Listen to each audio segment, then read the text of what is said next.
Peace, and welcome to The Breakdown. I'm your host, Clary.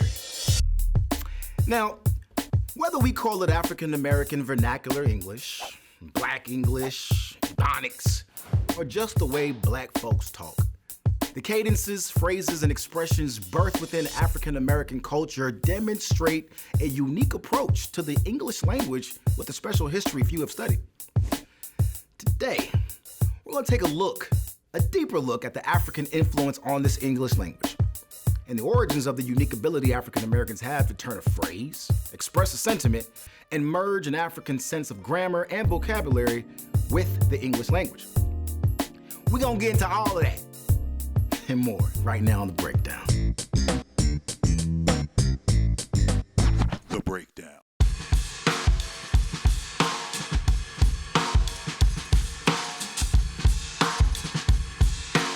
Language is the primary means human beings use to share ideas with one another. And if you were to ask the average scholar, they might describe the origins of the English language as mostly German, with major influence from the various Latin languages. Whether we know it or not, we use English words rooted in German, French, or Spanish all the time. Hamburger, bouquet, taco. But what about the commonly used English words that came from Africa? The African influence on the English language is a topic often ignored in academic circles. There are quite a few words that are African in origin that are now commonly accepted English words. In Senegalese languages, wow, or something very similar to that is the word for yes. And we say wow, of course, all the time as a word of affirmation now. Also words like yam, gumbo, okra, words like that, oftentimes we've been able to associate those back to African roots. The Black folk who learned to speak English learned to speak it from English people who were ignorant themselves. And so the ahs and the dems and the does was how the British people from the British Isles, from Ireland, from Scotland, spoke when they came to America. It was the poor folk who were the overseers on the concentration camps that they called plantations. It wasn't the highly educated, but even within us adapting this foreign language, this oppressive language, there were methods of speaking and communicating that were part of the African culture that we use to dress up this language, right? To give feeling and soul to this language. It is because of the energy that emanates from the body that gives life to the words, that transforms the consciousness of the people hearing those words. That's soul communication, brothers and sisters. That's what we have, and we have it better than anybody else.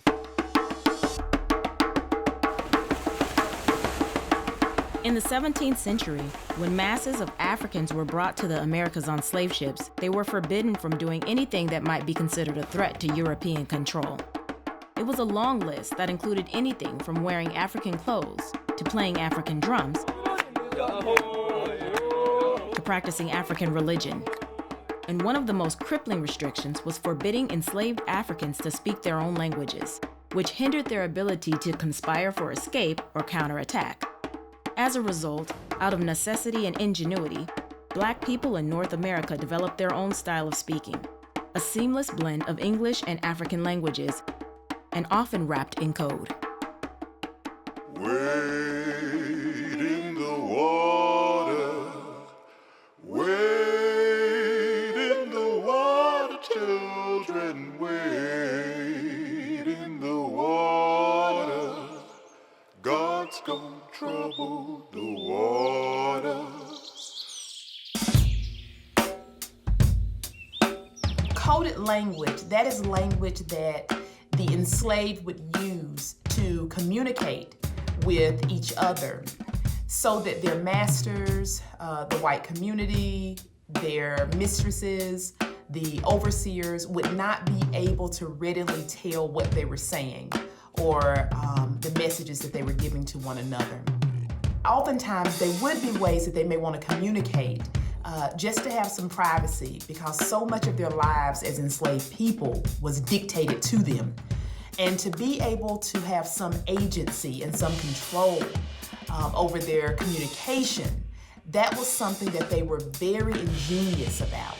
And so some examples that we have would be the Negro spirituals. God's gonna trouble the water.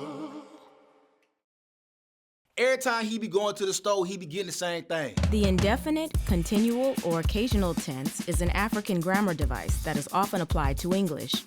It is a tense that does not exist within traditional English grammar rules. Where is it? But it does exist within the grammar rules of certain African languages, and its usage in English is practiced almost exclusively by descendants of enslaved Africans throughout the diaspora. Nowadays, we hear quite a few people, they'll use the expressions, he be going to the store all the time. You have the subject with the verb to be. They oftentimes would incorporate those vocabulary words into their existing grammar structures. Shawande be tripping. And you speak this language, and you were listening to me, you understand that I mean Shawande tripping right now. He was tripping the last time I saw him. It's a perennial situation with him, etc. So that's 3 different time tenses. Every time he be going to the store, he be forgetting what I asked him for, so then he be calling me, asking me what I be wanting. Another way African thinking is often applied to the English language is in the usage of opposites as emphasis. Yo, you heard that new verse by Pusha T? Crazy, stupid. Yo, LeBron's skills are dumb, foolish. We'll say, that's a bad coat, or you're a bad brother. And we don't mean that in the negative. We mean that very positively. And so we have taken that colorful use of language, and we're still coding our language, but now it is not because we are shielding from an oppressor. It is because we have reappropriated a tactic, a strategy that was used 400 years ago. Yo, she bad. Bad? What's so bad about that? Not bad meaning bad meaning good. Oh, so bad mean good. Oh, you stupid, man. I'm stupid? Oh, that's a good thing, right? Oh, no, that's not good. That's bad. Now you think, no, not stupid good, stupid bad, bad stupid. Wait, this stupid equals bad. It's the language of the barbershop, the beauty shop. It's the language of that you sing your praises to God in, right? And I don't know, no black person who won't know what I'm saying if I say, don't know Jesus, can't tell me nothing about him. They know what I've said. And they understand that there's a bunch of double negatives in there, which is a hallmark of the language. Today, more African Americans are coming to understand these grammar rules differently than they did in the past. Rather than avoiding Black English for fear of appearing uneducated or denouncing it as ignorant, many now see it as an important link to the African American ancestors who built this nation and the African linguistic roots so many thought were cut off forever. If you have not learned the language of the classroom, that is not an indictment against you. That's an indictment against the classroom.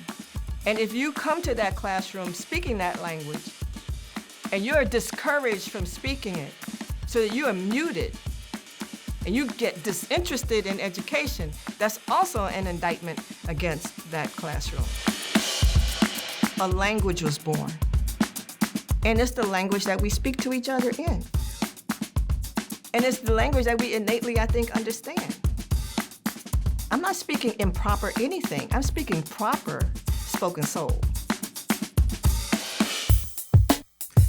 Now, as we enter into this new era of African pride and Black power, it is more important now than ever before that African Americans really understand the full story of who we are and what our contribution has been to the world. By recognizing and celebrating common heritage shared by Black people in America, Africa, and throughout the entire diaspora, we can work together to create a better world for us all. That's it for now. I'm Clarity, and I will see you next time on The Breakdown.